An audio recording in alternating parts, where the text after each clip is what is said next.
이재명 대통령 취임 이후 랠리가 계속되면서 어제 코스피가 2,900선을 돌파했습니다. 장기 박스권 돌파에 대한 기대감이 커지고 있는 상황, 3,000선 돌파를 이끌 주도주는 무엇인지 안정환 인터레이스 자산운용 대표 모시고 이야기 나눠보겠습니다. 어서 오세요. 네, 안녕하세요. 네, 대표님, 이재명 대통령 취임 이후에 허니문 랠리가 이어지면서 코스피가 올해 세계 주요 지수 중에서 무려 세 번째로 높은 수익률을 기록 중입니다. 작년에는 꼴찌였는데 올해는 굉장히 선전을 하고 있습니다. 3,000피 돌파를 앞둔 코스피, 단기 과매수권에 좀 진입했다는 분석들은 있지만 추가 상승 여력은 충분하다는 분석들 나오고 있는데 어떻게 보고 계실까요? 기술적으로 보면 과매도 과매수 국면일 수도 있는데 꼭 그렇지만은 않은 것 같습니다. 오늘 환경신문이 리서치를 하셨더라고요. 전문가들의 의견을 모아서 발표를 하셨던데 대다수의 많은 전문가들이 5,000포인트 넘을 수 있다. 이렇게 얘기를 하시던데 제가 보기엔 가능성이 좀 있다고 보입니다. 그래서 결론적으로 말씀드리면 주가지수는 과거의 고점을 넘어서 좀 더 많이 갈 수 있다. 단기적으로 조정은 있을 수 있겠죠. 과거의 사례하고 좀 비교해 보시면 좋을 것 같습니다. 과거 2017년 저희 탄핵 사태가 있었고요. 이후 대통령을 선출하고 신정부가 출범했죠. 그래프를 한번 당시 경기 상황과 비교해서 보시면 이해하기가 쉬울 것 같으세요. 그래프를 좀 보시면 당시의 가계나 곧 띄워드릴 겁니다. 가계나 기업의 심리지수는 탄핵 국면에서 급락했습니다. 이후 다시 신정부가 출범하고 경기를 부양하고 이러면서 좋아지는 모양이 나타났고요. 이것은 너무나 당연한 것 같아요. 탄핵이 되면 불투명성이 많잖아요. 이 불투명성이 많은 상황에서 가계나 기업들은 지출을 줄이고 경기가 위축되는 건 당연한 거고요. 이걸 타개하기 위해서 당연히 신정부는 적극적인 재정 정책을 펴서 경기를 부양하고자 하죠. 그래서 2017년도 대선 이후에 3개월 정도 주가 지수가 10% 정도 올랐었고요.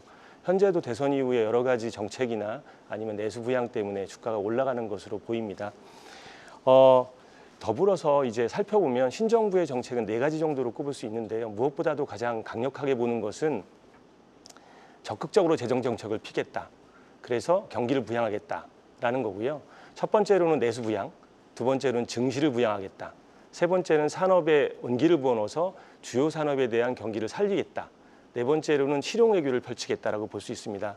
이러한 정책과 그리고 상법 개정을 통한 강력한 동인을 고려하면 지난해 말 저희 지수가 2,400 정도 수준이었던 건 격세지감이죠. 2,900 정도를 넘어서 북밸류 1배인 한 3,000을 넘고 그 다음에 리레이팅이 된다면 전고점도 충분히 넘을 수 있다고 생각을 하고 있습니다. 예.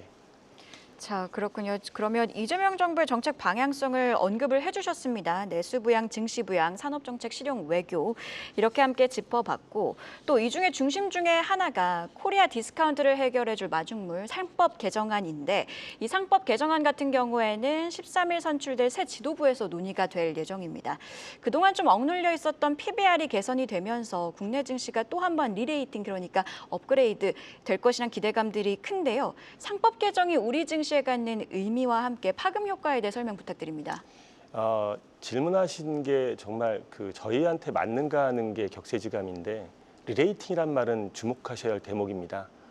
좀 이따 설명을 드리겠지만 어제 이재명 대통령이 거래소를 방문했죠. 그래서 세제 개편을 통해서 배당을 늘리겠다라는 얘기도 했고 상법 개정도 있고 근데 이런 거를 말씀드리기 전에 이런 논리를 말씀드릴게요. 이익을 창출하는 에쿼티, 자산이죠. 쉽게 말하면 이 볼펜이 앵커님이 가지신 볼펜이 내가 10,000원에 샀다. 근데 비싸네요. 그죠? 비싸다고 일단 가정해도 내가 한 달에 한 번 정도는 지인한테 렌탈을 해주기로 했고 장기적으로 렌탈을 통해서 월 100원씩 번다.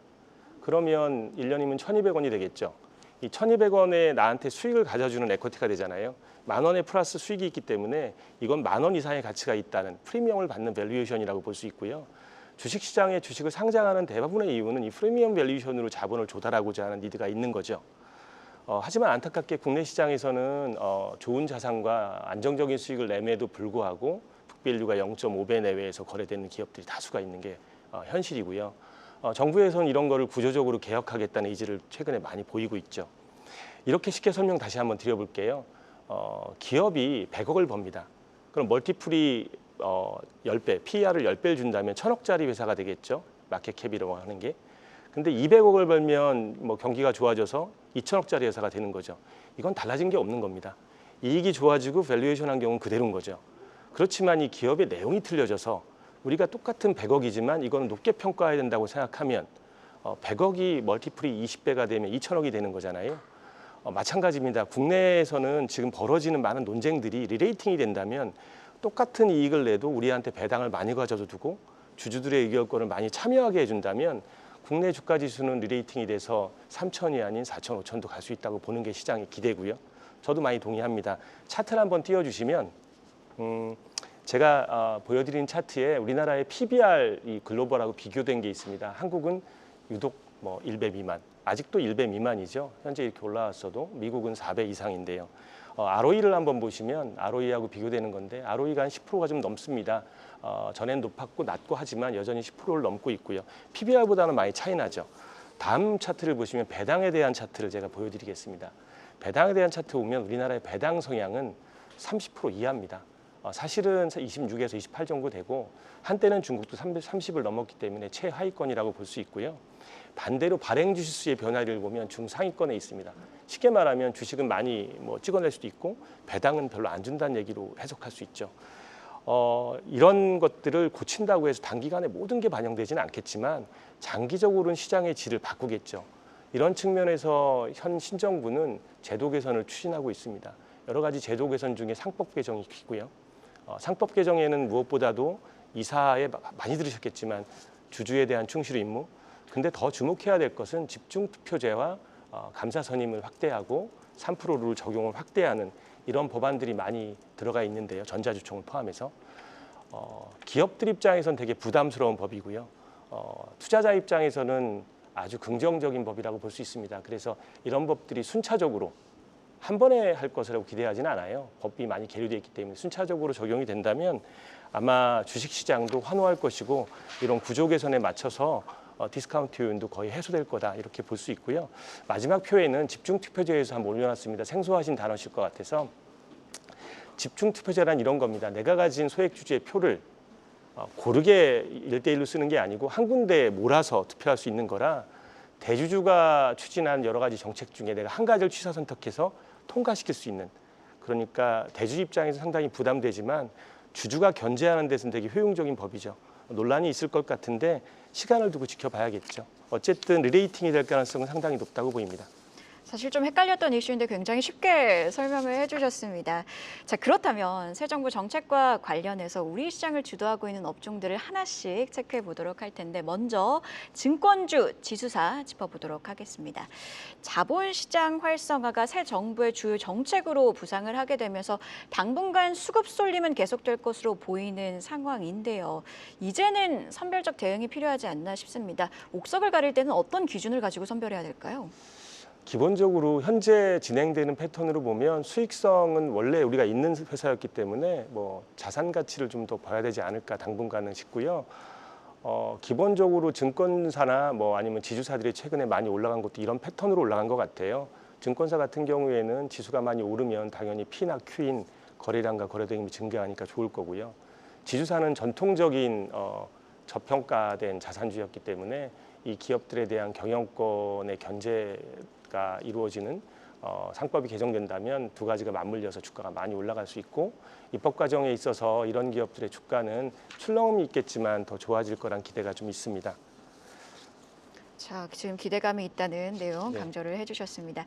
그리고 이재명 정부의 핵심 공약 중에 네. 하나가 바로 AI 3대 강국 진입인데요. AI 관련해서 또 사업의 전폭적인 지지 지원 의사를 밝힌 상황입니다. 투자자들 입장에서 좀 궁금한 건 워낙 AI 관련주들이 많고 또 관련 산업이 광범위하다 보니 어떤 종목들을 보느냐, 어떤 산업을 보느냐일 것 같은데 정부 정책과 연계해서는 어떤 산업을 좀 보면 좋을까요? AI 산업은 우리가 증시를 떠나서 국가의 기관 인프라망으로도 아주 중요한 산업이라고 보시면 됩니다. 이게 국가 간의 전쟁이 나도 무방할 정도로 지금 AI를 놓고 첨예하게 되고 있는데요. 그렇죠. 최근에 예로 보시면 트럼프 대통령이 중동을 갔죠. 그리고 AI라는 선물을 주고 큰 돈을 받아왔죠. 근데 이렇게 보시면 돼요. 기존의 소프트웨어 기반의 AI들이 있잖아요. 이 소프트웨어 기반의 AI들이 하드웨어로 옮겨서 피지컬 AI로 옮겨지거든요. 이게 어떤 얘기냐면 이런 거예요. 내가 소프트웨어 기반의 AI로 국가의 컴퓨터 OS처럼 국가를 운용하지만 전쟁이 났을 때는 이 OA가 많은 기기들의 접목이 돼서 전쟁도 수행하는, 그래서 안보나 모든 면에서 아주 중요한 것이고요. 더불어 민주당에서도 신정부 출범과 맞무해서 강력한 AI 정책을 표방하고 있습니다. 관련해서 공약이 여러 가지가 있고요.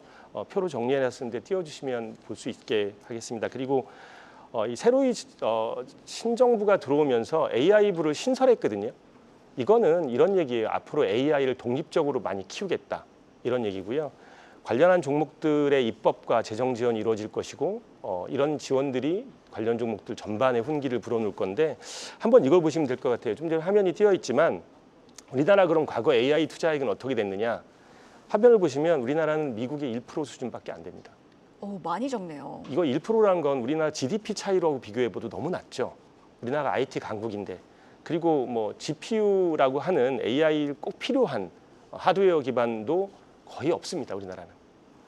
그동안 노력을 안 했다는 얘기죠. 거의요. 그래서 이런 걸 가지고 적극적인 정부의 지원과 그리고 산업의 노력을 기울인다면 앞으로 관련된 데이터 센터 그리고 GPU를 구입할 때 수혜를 받는 업종, 그리고 정부가 추진하는 솔루션 개발에 호흡을 맞추는 기업들에 대해서는 많은 수혜가 있을 것으로 기대됩니다. 장기적인 안목에서도 많이 지켜보셔야 될 것 같아요. 자, AI 관련해서는 AI 데이터 센터, GPU 투자 그리고 솔루션 개발을 강조를 해주셨습니다. 자, 정책 이야기를 하면 추경 이야기를 빼놓고 이야기할 수가 없을 것 같습니다. 20조 원대 이상의 2차 추경이 예상되는 상황이면서 이에 따라서 내수 회복에 대한 그런 기대감들도 커지고 있는 상황입니다. 뿐만 아니라 지역 화폐에 대한 이야기들도 꾸준히 나오고 있는 상황인데요. 어제장 관련주들이 좀 조정을 받긴 했습니다만 장기적으로는 긍정적인 흐름 기대해봐도 될까요? 제 생각에는 내수 부양은 뭐 향후 1년 내내 화두가 될 거예요. 그게 주가가 먼저 선반영되기 때문에 좀 조정을 받는 경우도 있겠죠.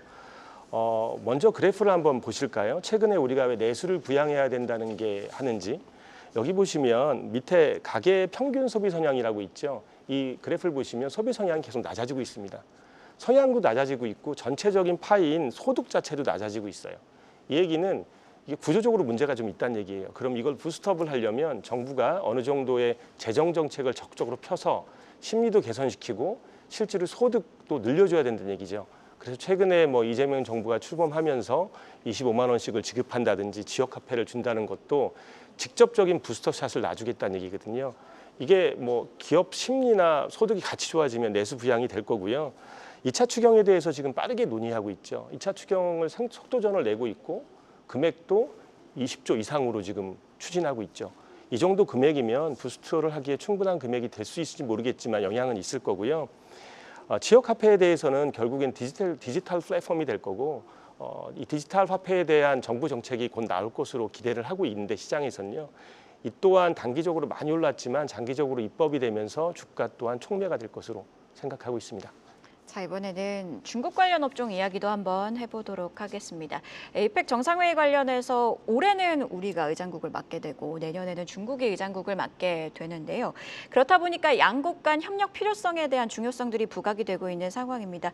관련해서 주목해볼 만한 업종은 어떤 종목들 보고 계실까요? 뭐 당연히 아시겠지만 뭐 한한령이 풀리면 미디어 업종이 좋죠. 근데 이제 이런 거 보시면 돼요. 과거에 실용주의가 아니었던 노선에서 실용주의로 바뀌면 미국과 일본 관계도 중요하지만 여전히 중국과의 관계도 개선하겠다는 거잖아요. 주식시장 입장에서는 환호할 일입니다. 왜냐하면 우리하고 가장 중요한 교역 파트너하고 좋은 관계를 누리면 그러면 혜택도 많아질 거고 기회도 많아지겠죠.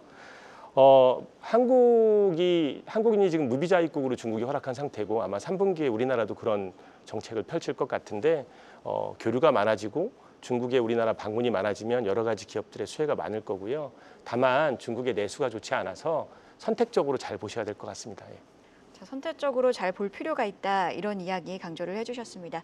마지막으로 저희가 오늘 되게 다양한 업종들을 이야기를 나눠봤습니다. 뭐 증권주, 지주사, 내수, AI 등등 다양한 이야기를 나눴는데 이외에도 어떤 업종에 주목하고 계실까요? 에너지 고속도로라는 정책 같은 것도 있고요. 뭐 신재생 에너지가 과거 대비는 더 좋은 거고요. 최근에 KBT라는 것들이 많이 유행하고 있습니다. 의료 관광이 한국에 많이 와서 관광객의 15% 이상이 의료 관광으로 오고 있거든요. 그리고 이 수혜가 또 해외로 수출도 하고 있고 그래서 이런 업종들이 매출도 많이 좋아지고 이익도 좋아지고 있어서 여러 가지 업종 중에 이런 업종들도 한번 보실 필요가 있다고 생각합니다. 물론 건설 같은 건 당연하고요. 예. 네, 이렇게 목요일 마켓 포커스 지금까지 안정환 인터레이스 자산운용 대표와 함께했습니다. 고맙습니다. 감사합니다. 계속해서 다양한 경제 이슈를 알고 싶다면 구독과 좋아요, 알림 설정 부탁드립니다. AI 캐스터 권미정이었습니다.